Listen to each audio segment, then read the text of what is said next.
Alright, what's up sa inyo mga idol? Sa mga merong flavor dyan na ubos na or ubos na yung juice, ngunit hindi natin basta-basta ma-open to mga idol, di ba? Napakahirap nito i-open.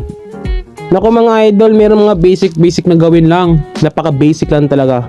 Di mo na kailangan i-open, sirain, puslutin, kung ano-ano pang gagawin para lang mabuksan at ilagyan at i-refill ito.